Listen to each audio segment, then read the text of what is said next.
Welcome to Intrinsic Motivation from a Homie's Perspective podcast, where we meet experts from all walks of life to learn their intrinsic motivation so that they can share it with the world.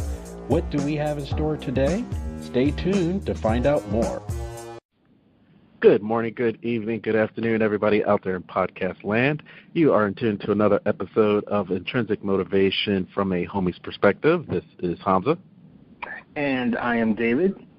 And today is a blast from the past. We actually spoke with this guest about a year ago. And today, just based off before we had gotten on, we were talking about, we were trying to get together for Halloween because we wanted to talk about paranormal things that usually happen after the veil gets lifted around Hallows Eve. And we're happy to have her on today because I still think it's apropos. We hear more and more about family members that have transitioned or people that we may have had relationships with. And during the holidays, especially, Thanksgiving just passed, Christmas is right around the corner, the ghost of Christmas past and all that good stuff. So I think we're going to have a really good show today. And with that, we are bringing on the ghost whisperer, Dr. Susan Shumsky. Welcome to the podcast, Susan. Oh, I'm so glad to be here with you today. Yeah, absolutely. So I was thinking, Susan, that for as you we were talking before that people pass all the time, but it seems like right after Halloween, you get into the holiday season, and it seems like there's more contact, if you will, with those on the other side of the veil, and wanted to talk a little bit about that with you, because without knowing, I think some people are scared about the subject matter, and there's nothing really to be scared about. Would you agree? I agree. There's absolutely nothing to fear when it comes to paranormal experiences, when it comes to the other side, when it comes to communication with beings on the other side, anything having to do with ghosts and spirits, and especially this holiday season, this most spiritual time of the year, there's nothing to fear. Would you say that after the fall and winter, that's when we're going through the seasonal changes of slowing down, and during that time is usually the time of reflection. You're looking at the end of the year, how was the previous year. And because you are not necessarily slowing down, but the fact that you are taking a moment out to be reflective, your communication antenna is slightly higher where you can pick up information. I think so. People become more self-reflective during the holidays. People consider their lives. They take their lives a little more seriously, maybe think about making some changes in their lives. And also, for some people, it can be a very lonely time, especially if they're not with their loved ones. So it's a time when we go within, shall we say. We may even go very deep within, into meditation or something like that. And the other thing, based on my understanding, is no one will contact you if you don't want to be contacted. So they're more so looking for any type of sign that you're open to communication, unless it was something where it was emergency, where you're fearing for your life or something, there may be some type of interference. What's your take on actual communication that if people aren't familiar with the subject matter? Well, yeah, if you're communicating with, for example, loved ones on the other side, they may try to make contact with you. If you're dealing with malevolent entities, they may even be more forceful or bullyish. But in fact, divine beings will never communicate with anyone unless they are requested to. Your loved ones, they may try to get your attention, maybe giving you some kind of a sign, perhaps a smell or a sound or something like that you'll notice and recognize. So that can happen. Susan, just for our listeners, give us the definition of a ghost. What exactly is a ghost? Yeah, a ghost is really the soul of the person that continues after death. So a ghost is your subtle body, shall we say. You have this gross physical body, but then you also have several other layers of subtle bodies that you inhabit in this incarnation. Then when your physical body drops off, the subtle body continues. For example, your mind, which is your mental body, that continues. Your ego, intellect body, that continues. So you continue to inhabit these subtle bodies, even though your gross physical body is no longer operating. So really, subjectively, not a whole lot happens when you die. I mean, you still have the same mind. You still can experience the same world through your senses, and you're still basically alive. People don't think you are because their body's gone, but your body's only one part of you. The rest of you, you may call it the ghost, or you may call it spirit, or whatever you want to call it, but it is what's left over after the body passes over.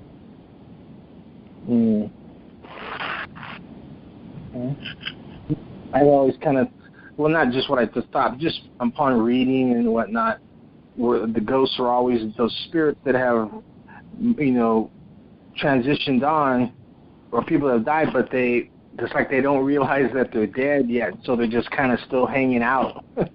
As opposed I would call, that you're right. I would call those earthbound spirits.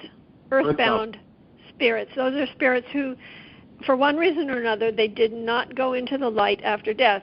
I'm sure you've heard about the near-death experience, and just about everybody who's had the near-death experience, they describe a beautiful, brilliant light, and then they go into that light and they have some kind of conversation with a divine being, and various things happen.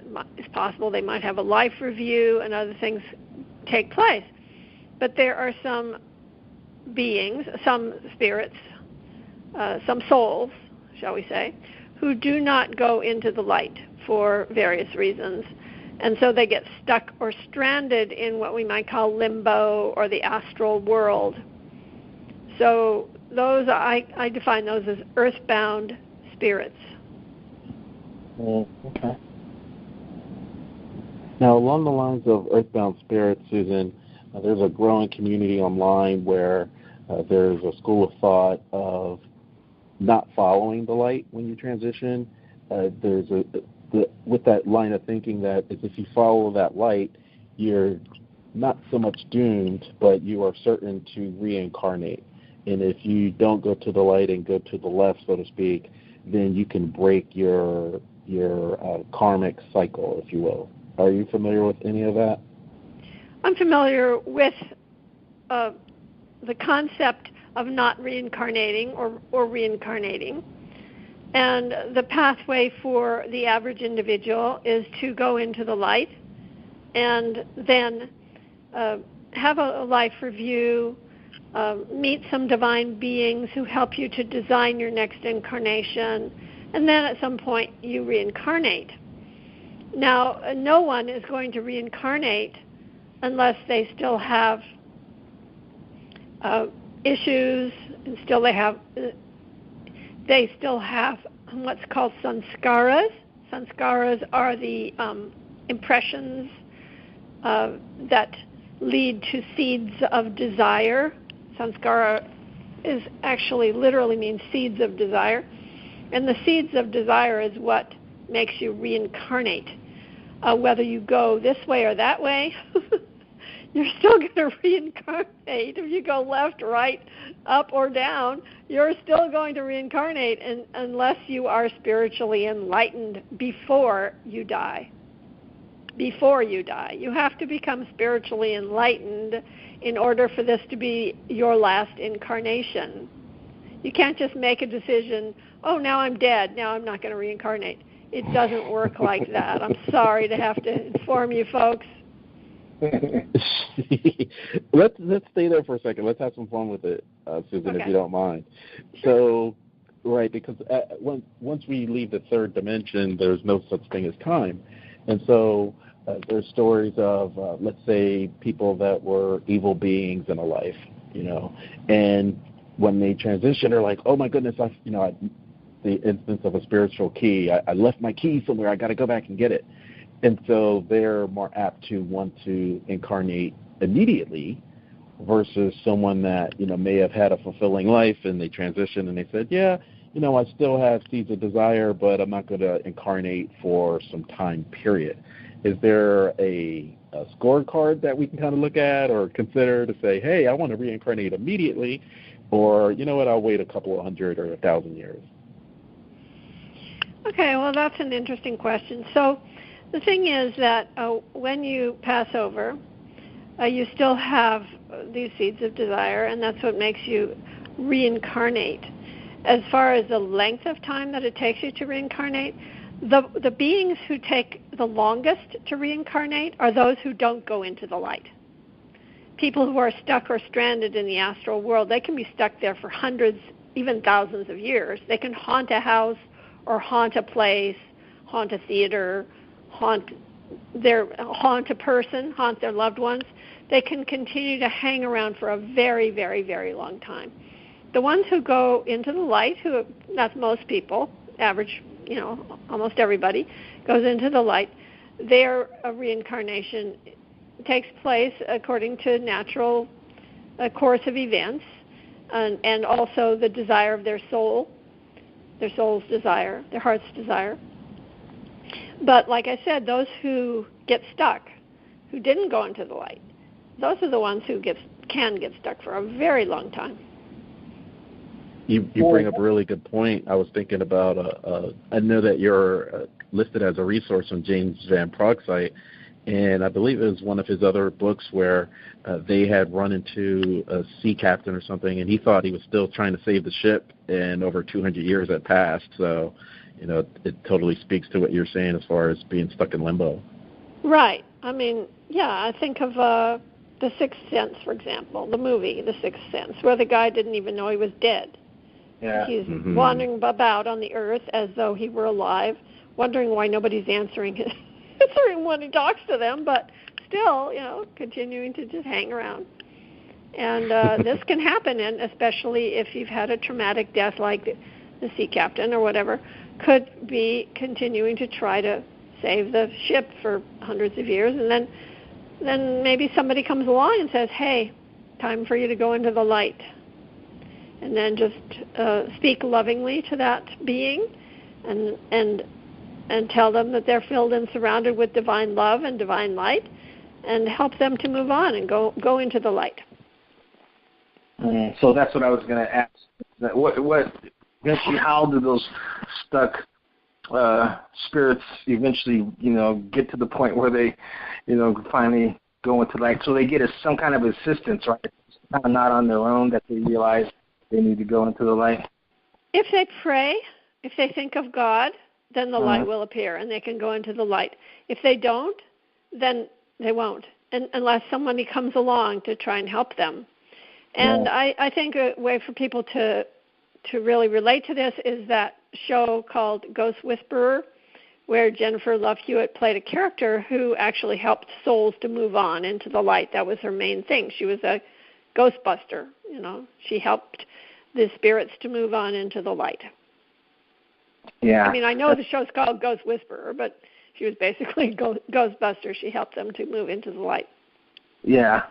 And I know a group that back in the 80s, they did a pilgrimage to Egypt and the pyramids and stuff, and they were telling me that when they got into some of these certain areas where they had the tombs and stuff, they could see some of the spirits still hanging out around the mummified bodies, and it's like they've just been there that whole time. And as spiritual healers and readers and whatnot, they would just simply say hello to them as a spirit and say, hey, if you want, you could just go ahead and move on. And they said they just would like, wow, okay, and they would just take off. And they're like, it was that was all they needed, was just someone to kind of acknowledge them and say, hey, you can move on if you want. You don't have to be hanging out here. Yes, that's very, very true. And strangely, those tombs kind of kept them stuck there because along with the king or whoever it was, they were buried with all these accoutrements.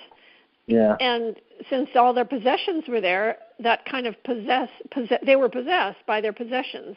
They continued to hang on and hang on and hang on because there they were in all their luxury and their gold and all these things, and so they didn't move on. Yeah. Isn't that more so isn't that like a human condition? I mean, they wanted to make Egypt great, if you can say that. Yes. Yeah. I mean, and Egypt was great. It was a great civilization. And it's everyone says that when they get older, like, oh man, you guys don't remember the good old days, or that's why I was doing kind of a tongue in cheek, like, oh, America was great once upon a time, and we want to go back to that period. So on some level, we all we can look at, oh, that was Egypt, but I mean it's apropos today. Yeah, it's part of it's just in human nature. It's just the way human beings are. They look fondly at times when maybe it wasn't as great as their vision of it is, but certainly I have to say that the 20th century was not the greatest century. There were 71 million people killed in World War II. And 41 million people killed in World War I. So I'd say that, it's a little better now than it was in the 20th century bloodbath. So I wouldn't really think of those as the good old days. Let me ask you something along those lines, Susan. The best example that I can think of right now is Oversoul 7 by Jane Roberts. And in the book, the person, there were multiple stories that were intertwined, but the overall premise was, like you said, it was a bloodbath in the 20th century, and it was my turn to incarnate again. And since there's no time in the other dimensions, that if we were linear, you're thinking I'm going to reincarnate maybe in the 21st or 22nd century. Well, some spirits were reincarnating, but they were incarnating in like the 16th or 15th or 14th centuries, saying that since we're all connected, that there's no such thing as linear time and everything's happening at the same time. Well, that's an interesting concept. I don't, who knows? Maybe scientists could answer that better than me, but I don't really see people reincarnating going back in time. But it's an interesting idea. I think it's a fascinating thing to think about. Absolutely. And are you familiar with, on the other side of that question is, what's his name? He channels Bashar and David Anka, and he is channeling his future self 300 years in the future. So he may be incarnated 300 years in the future, and he's tapping into that energy to bring back information today. Anything is possible. We love it. So if you referenced the Ghost Whisperer, are you watching any current TV shows that have similar themes? I'm loving this show. I'm loving two shows right now. God Friended Me. I think that one is really cute. God Friended Me. This is about a guy who gets texts from God, messages from God to go and help people, and save people. And then another one that I like right now is called Manifest, which is about people who listen to inner voices and get messages, and those messages help people. So the reason I like these is because they're very similar to my life. This is my life. My life is hearing messages from God and then acting upon the messages that I get. So I can definitely relate to those characters in those shows. Yeah, I just started watching that show, Manifest, and it's a good show. Yeah, David, you're not caught up. I wanted to actually get into it, and if you haven't seen it, I'm going to do a lot of spoiler alerts. Oh, okay. But before we get into that, I do have to do like a tongue-in-cheek thing, because when we talk about God Friended Me, we're like, it's God friended you on Facebook, and as my little, who's 16, says, only old people are on Facebook. So That's true. What are the kids on now? If they're not on Facebook, what are they on? Yeah, Instagram? It always changes. At first I would say Instagram, but then they're like, no, Mr. Davis, they won't tell us because once the older people get on, then it's not cool anymore. That's so funny. Oh, my God, that's so funny. Oh, my gosh. Okay. So, but I won't give too many spoiler alerts, and David hasn't seen it all, but I'm assuming that you've seen the winter finale the other night for Manifest. Last night I watched it. I watched it on the computer, but I watched last night. Was that the finale? I don't know. Yes. Yes. Yeah, I thought it was good. Okay, perfect. So I'm not going to go into details, but as it relates to this conversation with Ghost, that 5 years has passed, and people have moved on, and you may not have, and so you're kind of stuck in that limbo, and you want things to go back to the way they were, but people have moved on. It's really a challenge. So I'm glad that, even as a subject matter, that they bring it up in the show. Yeah, that is interesting. Yeah, it's a fascinating show. It kind of reminds me of Lost. Mm-hmm. The show Lost. I don't know if you ever watched that. I'm familiar with it. I know it was another cult classic. Yeah. I sure hope this one's better than Lost, though. Yeah, I liked Lost, but I didn't like the end because it was like, oh, yeah, well, that's what I thought 25 seasons ago. Why did you have to have so many seasons for me to come to the same conclusion? Oh, you know what? So I have to tell you this one then. So you're not watching American Horror Story? No, I don't watch. I don't usually see stuff like that, no. Okay. I wanted to bring it up because right now there's been in the media somewhat of a public outcry because they're saying this is the first time since the late 60s, early 70s that you have so many shows that are talking about paranormal, but it's more malevolent spirits. So, demon worship or what have you. And there's a lot of interpretations about demons and spirits anyway. But, you're having a lot of shows that are centered around that. And just since you haven't seen it or don't plan to see it, it was like at the ending people were kind of upset, like, we did all this for you showed us this the first episode. Yeah, that can be a little disappointing. If the writers haven't really thought out the whole thing, if they're just sort of writing as they go along, it doesn't always necessarily end well in the 25th season. Yes. It's funny. But from that aspect, I do want to play devil's advocate. So I want to play devil's advocate because at the end, since you don't plan to watch it, it was the traditional battle, good against evil, God versus Satan, and what have you, and then they kill Satan at the end, and then the witches that kind of saved the planet wanted to go back to like when things were great. They wanted to make America great again, like 2015, And then, so she was stuck there. She was in limbo because none of her friends died and all that, so she was in a blissful place. And then, if you were going linearly in 2030 or something like that, it wasn't the same devil, but it was the same energy. So they were kind of talking about polarities, good versus bad. And people that were unfamiliar, they were just upset on Twitter and all, like, man, you just ruined like 8 weeks. I didn't need to watch the show, 8 weeks I'll never get back of my life, right? Exactly. So I'm bringing it up because I wanted to talk about this podcast that I really like. It's called Family Ghost. Are you familiar with that podcast? No. It's a really cool podcast on iTunes, and what they do is they talk about your family lineage. And I bring it up because it's holiday season, and a good friend of mine, she's older, and her family were in for Thanksgiving, and she wound up giving away a lot of the pictures that were really important to her because she felt that no one in her immediate environment didn't they don't have it. They don't associate any importance to those photos.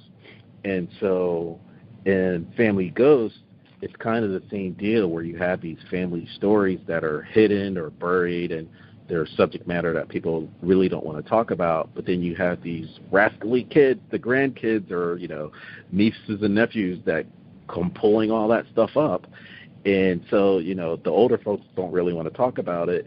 And I bring it up because it seems like some level where your ancestors are getting maybe a peace of mind, or they're connecting with the younger generations through that. It's kind of like you're keeping yourself alive through the family by bringing them up and talking about them.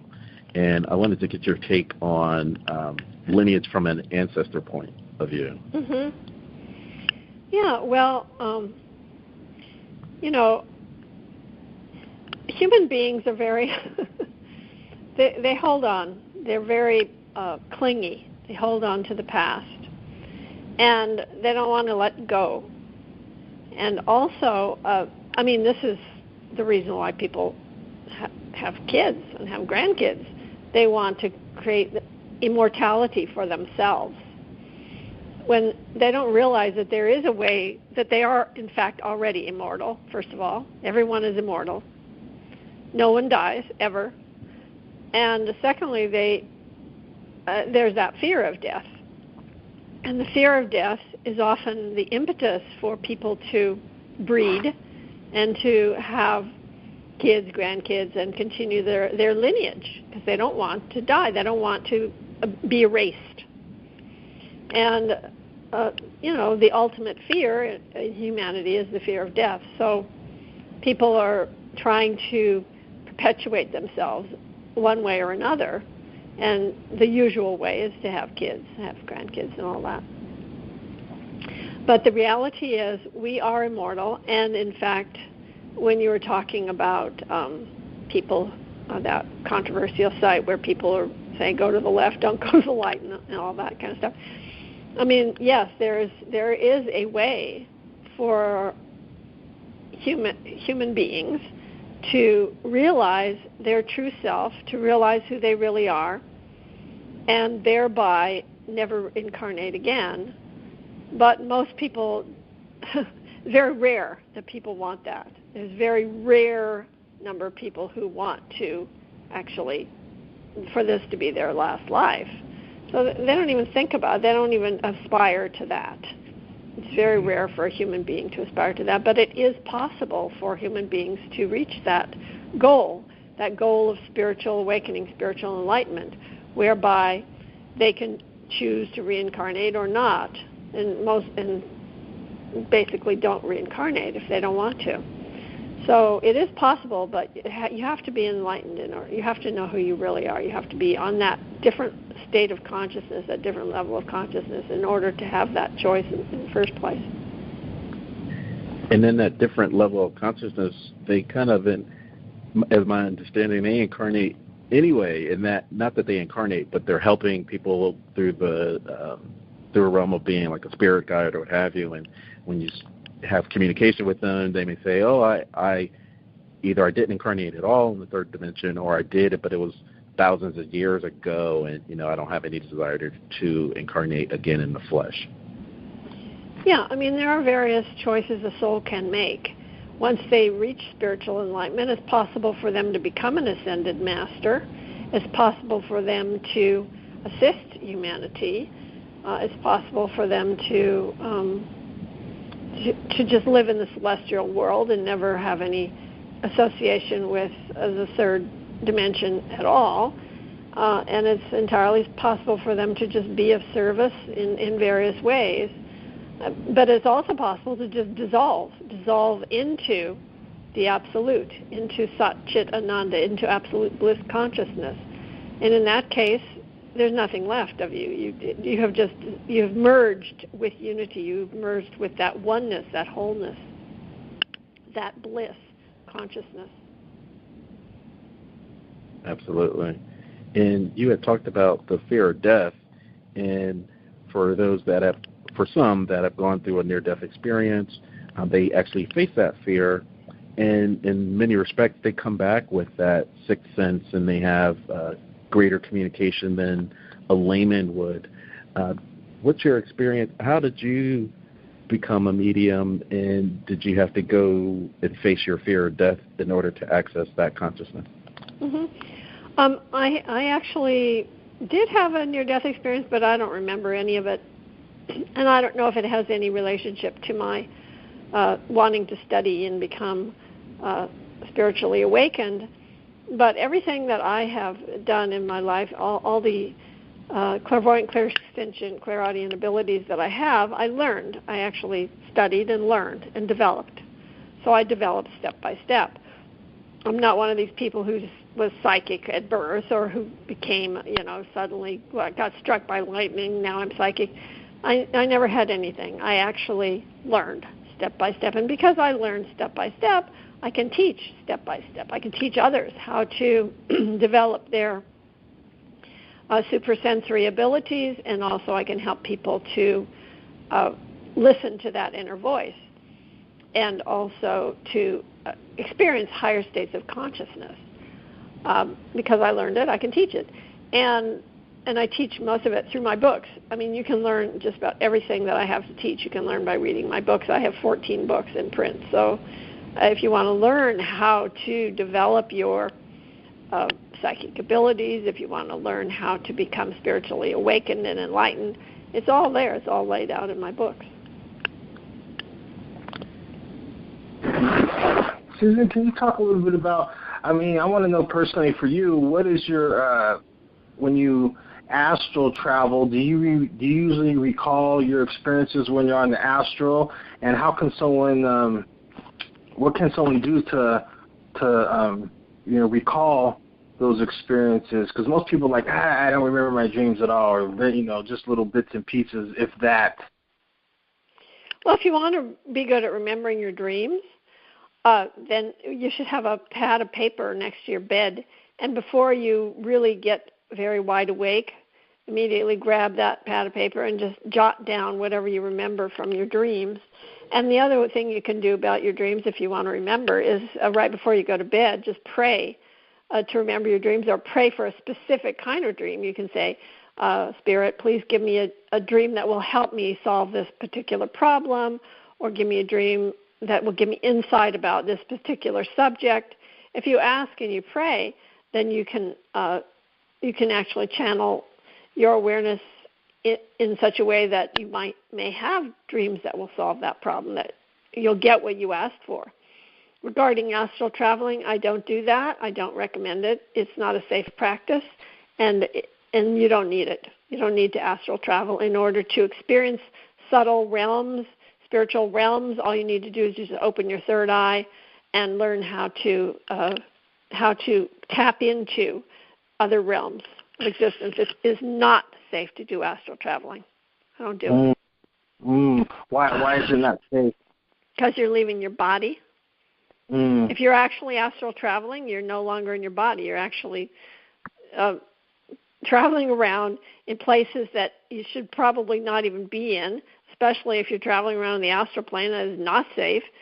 And leaving your body behind is not a good idea unless somebody's actually guarding you, and making sure that you're not going to get into trouble.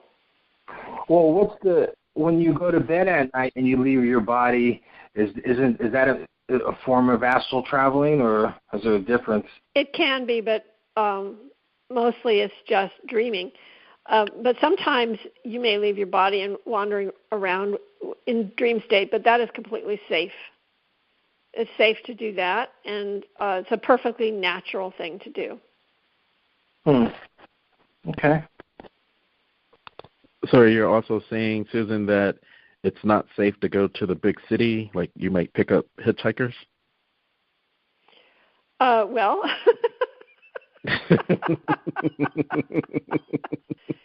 Yeah, the trouble is if you are flying around out of your body, it's much easier for hitchhikers to climb into your body because you're not guarding it.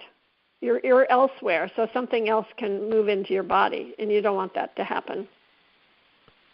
Is this more so the Malevolent case? beings could take over your body while you're wandering about in the astral world. Right.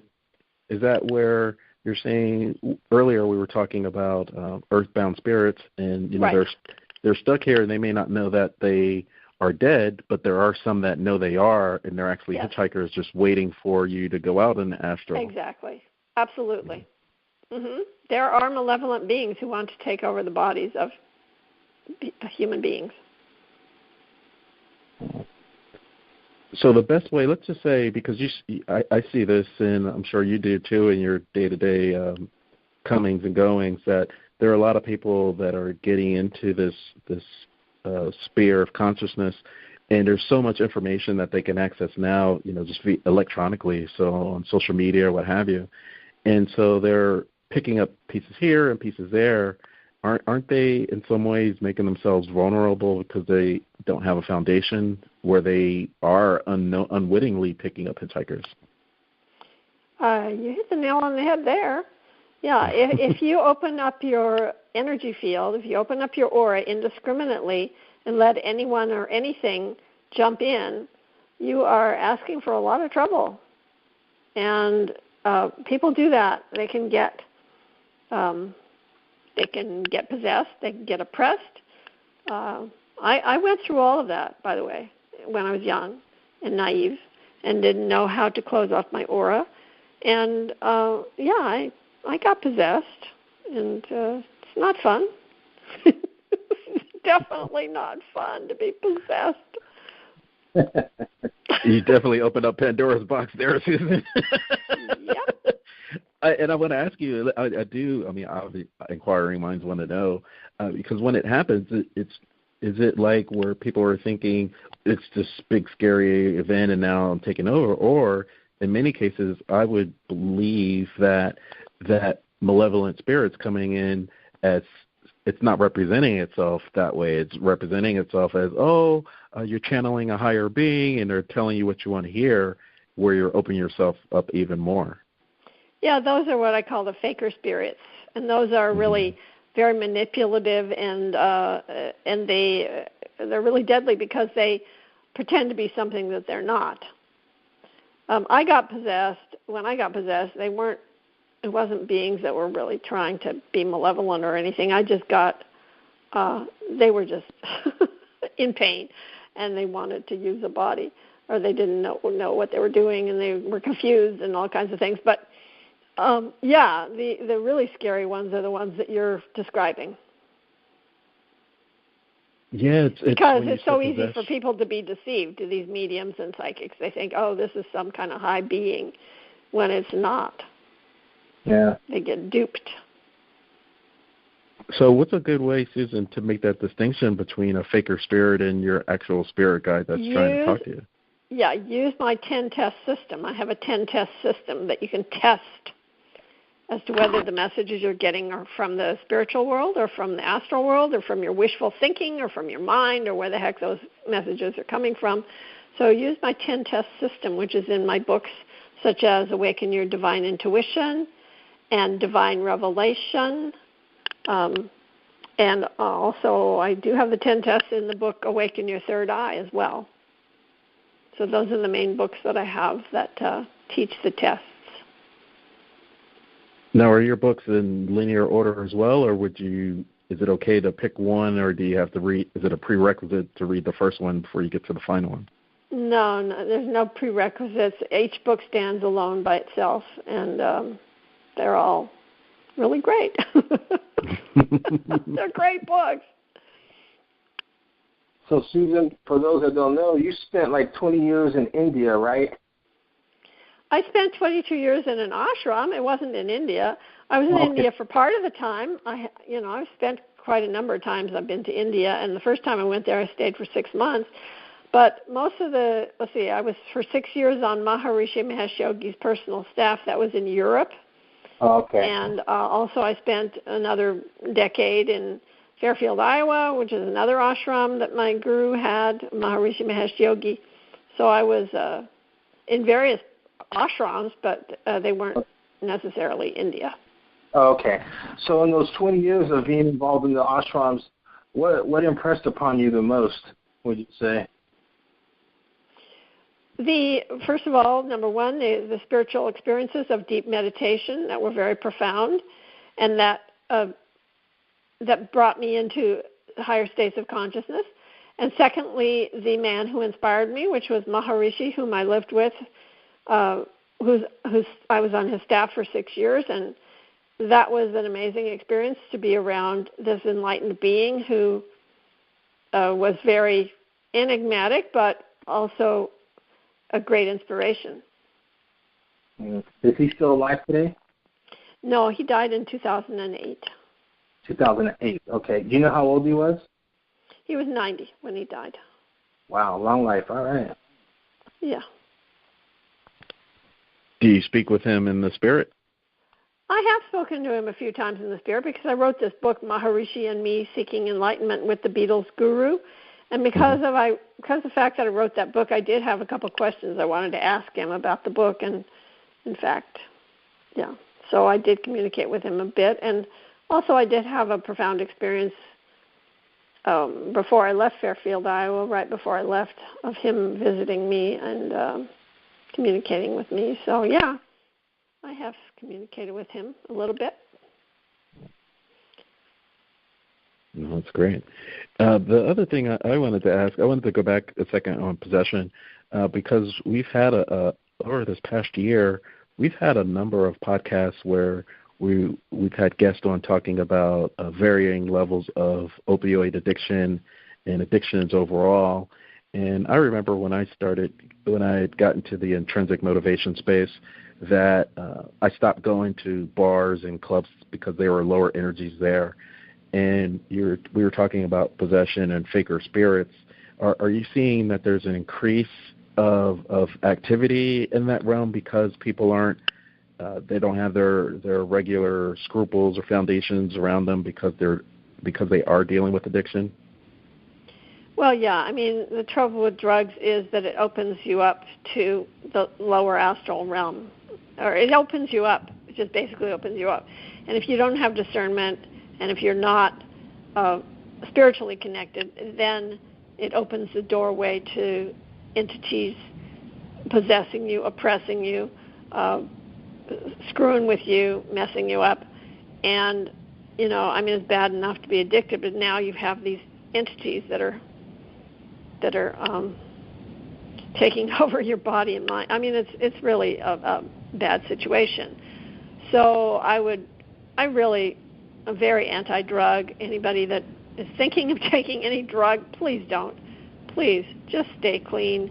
This is not the way for you to get over your problems. This is not an escape. This is not going to help you. This is not going to make you less sensitive. It'll actually even make you more sensitive. So just don't do it. Yeah, and the other side of that is there are retreats to like Peru where people are doing ayahuasca to help them overcome addiction.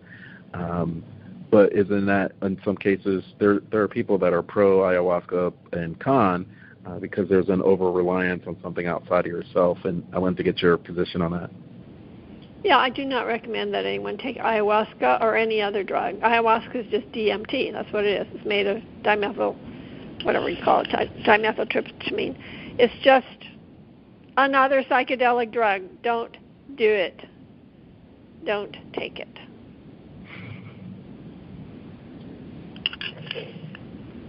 Nice. So, no, I mean, it's great. I figured you had an opinion on it, and that's coming up.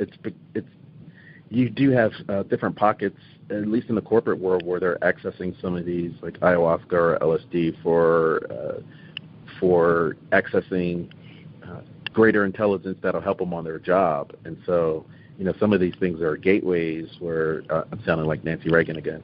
But when they're starting out and it seems light and innocent, and then that's kind of a road to addiction, it feels like. Just say no to drugs. I mean, listen, I'm sounding like the Reagans too. Just say no. Don't do it. And I'm wondering, I actually have to get going. I think I had thought this was going to be about a half-hour conversation, and I'm going to miss dinner if I don't go right now, actually. Unfortunately, they're only serving dinner here till 8 o'clock, they say, and it's 7:45 right now. So Yikes. I think I'm going to have to get going. Well, on that note, that's fine. We love talking to you and getting people ready for the holiday spirit. In closing, before you head out, if you can leave a link to your site and where people can pick up your book and upcoming speaking engagements. Yeah, absolutely. So my site is drsusan.org, drsusan.org, and then I have another site, divinetravels.com, divinetravels.com. So I've got travels and tours, conferences on the sea. I've got all my books. So drsusan.org, divinetravels.com, and check it out. And awesome. I suggest you get the books on Amazon. It's a lot less expensive, and it takes a lot less time to get. Fantastic. Well, you've just been tuned to another episode of Intrinsic Motivation from a Homie's Perspective. This is Hamza. And I'm David. Happy holidays to you, Dr. Susan Shumsky. Let's stay in touch. Thank you. Thank you, and happy holidays to you, and I'd love to come back. Have a wonderful evening. You too. Bye for now.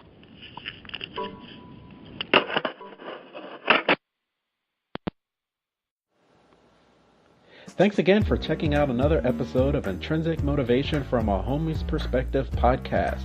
Please check us out on our website at intrinsicmotivation.life, where you can click on the Speak Pipe button and leave any suggestions for future podcasts that you'd like us to cover. Also, check us out on our social media sites. We have a YouTube channel, Facebook page, iTunes podcast, in addition to Stitcher and Google Play, all under Intrinsic Motivation from a Homie's Perspective. Check you out next time. Have a great day.